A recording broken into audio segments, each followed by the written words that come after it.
I think when you do what you love, you will be successful. In my current position, I'm surrounded by women. There is this mindset that goes beyond the gender. I think that we are just starting to be noticed in this industry. Women engineers are awesome. Welcome to our GfR Discovery Hub. This episode is a very special one, as we talk with and about the role of women in space. We talked to several female colleagues in our company to learn more about their personal journey in the space sector. Space was not something that I grew up with. At my times, I grew up in Transylvania, in the middle of mountains. No internet access, was still communist era. Growing up with the message, engineering is for boys. Okay, I was a dreamer. I am a dreamer, and and maybe I watched too many science fiction movies. In addition, my father buying physics books around my flat was like a nice combo. My journey into space started when I decided to study aerospace engineer at the Polytechnic of Turin. And during this journey, I got lost a bit in China because I went there for like 1 year for like exchange program. Instead to stay 3 months, I finished to stay there for 4 years in Hong Kong. And this is actually the moment where I start to be closer to space. For me, I've always been passionate about the space, especially science and technology. And once my school got to a trip to the National Institute of Space Technology, and I love it. And as much as I started to look into it, I knew it was the way I wanted to go and the way I wanted to focus on my career. In one of my previous roles, I was doing mission planning. That was interpreter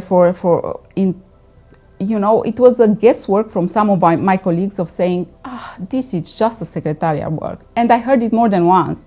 It was hurting me because I put as always, in what I do, my heart and soul.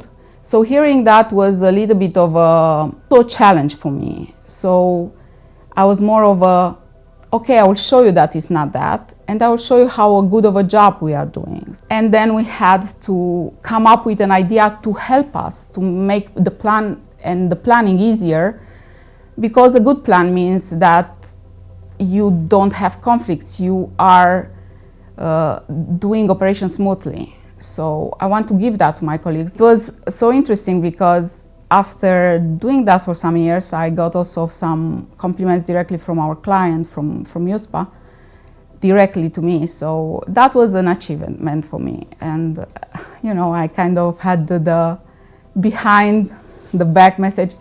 You see, this is not a secretarial job. This is an engineering job.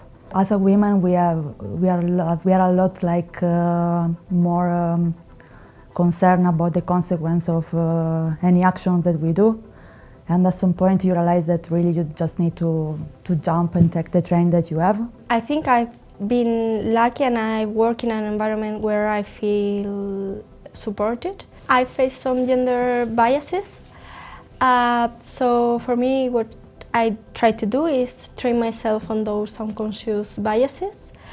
And it's a matter of time to try to change things slowly in the culture.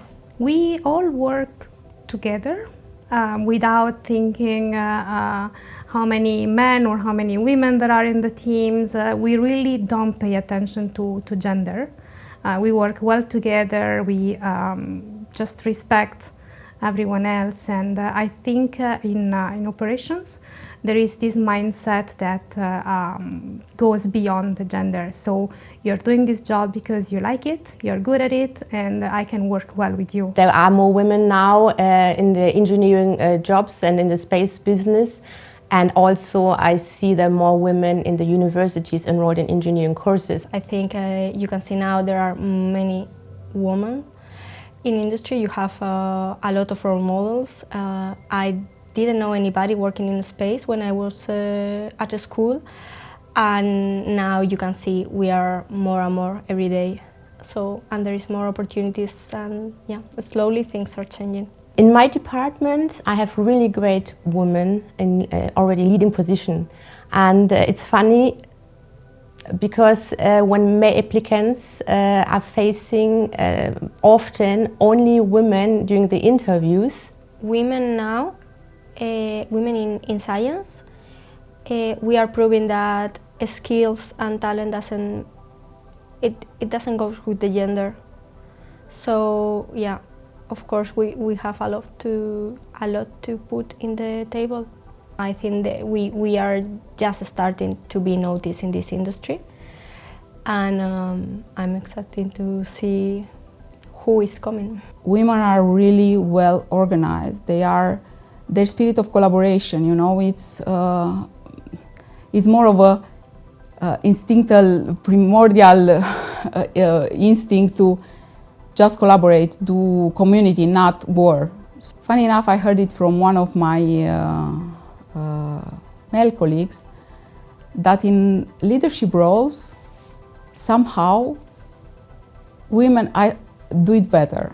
So maybe it's convenient for me, but I like to believe that message. I found out about an association called Women in Aerospace, and when I can, I always go to their activities. They invite everybody to go for like a dinner, so it's like networking events, and you really have an idea about how many women they're working around space. I think it's important to have good networking, especially among women, because it's not anymore like in the past.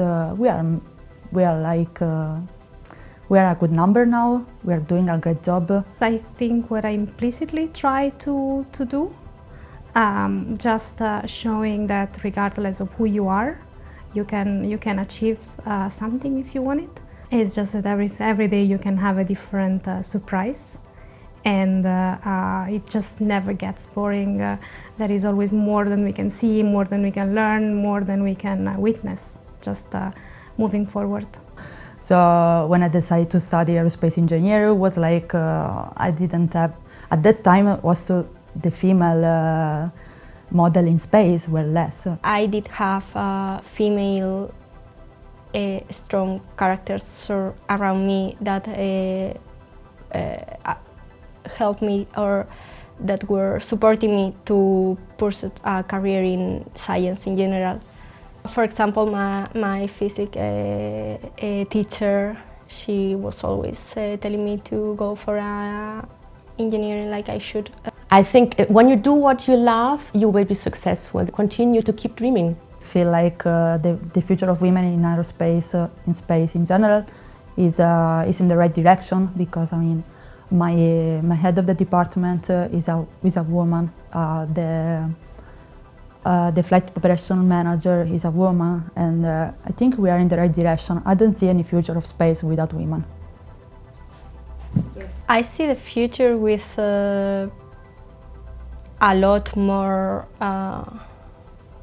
strong women and skilled women and in leadership positions, and a lot more role models. I think it's an exciting time to be in and hear what's happening, and following up all these adventures and all these missions that maybe when we were little were just stories, but now are possible.